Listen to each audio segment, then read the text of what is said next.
nous élargirons l'assiette, nous élargirons le périmètre de l'évaluation des dépenses fiscales, c'est-à-dire celui des mesures recensées et évaluées, à travers l'audit exhaustif de toutes les mesures tendant à baisser le poids de la fiscalité pour une activité économique ou une catégorie socio-professionnelle de citoyens contribuables. Une nouvelle matrice des mesures dérogatoires devra être dressée à fin décembre 2025. Le gouvernement travaillera également sur la rationalisation des exonérations relatives, premièrement à l'impôt sur les sociétés des cimenteries, l'impôt sur le revenu, notamment par une réactualisation du barème progressif, aux consommations de la tranche sociale des livraisons d'eau et d'électricité, pour ne viser que les consommateurs les plus défavorisés. Les nombreuses conventions fiscales conclues par le Sénégal seront également examinées. Au terme des divers recoupements, à ce jour, le Sénégal disposerait de 18 conventions fiscales bilatérales en vigueur.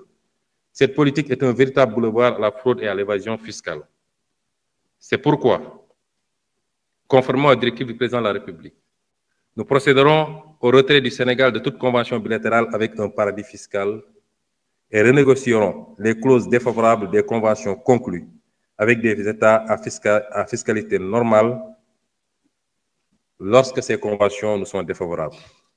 Nous lancerons le chantier de la rationalisation des mesures dérogatoires éparpillées dans plusieurs textes, le Code minier, les zones franches industrielles, le régime d'entreprise France d'exportation, le Code pétrolier, le Code des télécommunications, le Code des investissements, et le rapatriement dans un seul corpus, qui est le Code général des impôts, qui sera un chantier prioritaire. Monsieur le Président de l'Assemblée nationale, honorables députés, en plus de ces mesures, il sera procédé à une vaste réforme du Code général des impôts en agissant inversement sur les taux et l'assiette d'imposition. Pour nous, et j'insiste, pour nous, élargir l'assiette fiscale tout en abaissant graduellement les taux d'imposition moyens est la stratégie appropriée pour parvenir à une fiscalité efficace et équitable. Faire payer moins à chaque Sénégalais, mais faire payer à tous les Sénégalais. Pour ce qui est de l'assiette, par exemple, la correcte fiscalisation de secteurs à fort potentiel, tels que l'immobilier, le foncier et l'informel, est un impératif budgétaire prioritaire.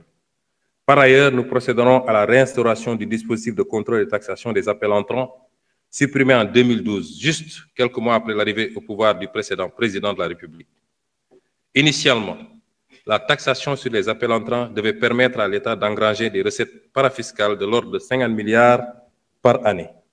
Ce cadre fiscal bien généreux ne se fondait sur aucun argument techniquement documenté et économiquement justifié, si ce n'est le respect d'engagements de campagne auprès du patronat étranger du secteur des télécommunications.